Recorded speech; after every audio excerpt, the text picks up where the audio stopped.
jour, dans un mystérieux grimoire, j'ai découvert la recette d'une bague d'invisibilité.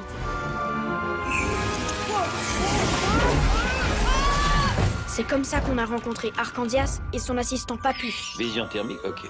C'est un magicien moitié incapable, moitié un peu inquiétant, mauvais caractère, extrêmement bordélique, mais avec des intuitions.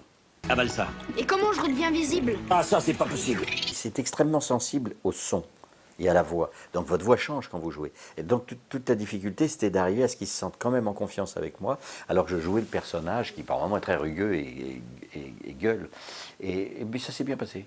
Il nous reste 2 jours, 6 heures et 17 minutes. Vous vous occupez d'en trouver la bague. Moi de la potion. Bertha, elle est grosse, elle a les cheveux gras, elle a les dents... C'est une sorcière, c'est une ogresse, voilà. Ah bah bien sûr qu'il est en train de disparaître complètement, hein.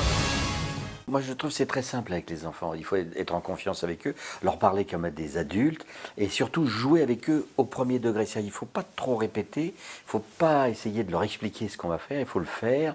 Et si vous jouez avec eux vraiment au premier degré du personnage, ils vous répondent. Je trouve ça simple, moi. Je n'ai jamais eu vraiment de problème à jouer avec les enfants. Il faut simplement les regarder, leur parler, jouer avec eux. D'abord, c'était joyeux de tourner avec eux. Les scènes qu'on avait à faire, elles étaient tellement... Vouloir tuer des enfants, c'est quand même pas un truc. Donc on est obligé quand même de faire une mise à distance, de se découvrir pour de vrai dans la vraie vie, avant de partir dans un délire comme ça, parce que sinon, ils auraient pris peur pour de vrai. Vas-y, jongle! Excellent! Chirurgie esthétique.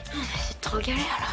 Tu sais comment il finit, l'homme invisible? Le message le plus intéressant de ce film-là, c'est le fait que c'est un enfant qui est victime des autres, dans la classe, avec les garçons de son âge. Ils sont durs, même violents avec lui, et il arrive à s'en sortir, pas en devenant un héros avec une musculature invraisemblable et en faisant du kung-fu, mais grâce à la magie. Et j'ai trouvé ça, c'était intéressant. C'est une victime qui finit par devenir, par prendre sa place grâce à ça. Je te rappelle que je n'ai jamais raté ce genre de mission. Vous en avez fait beaucoup? Aucune.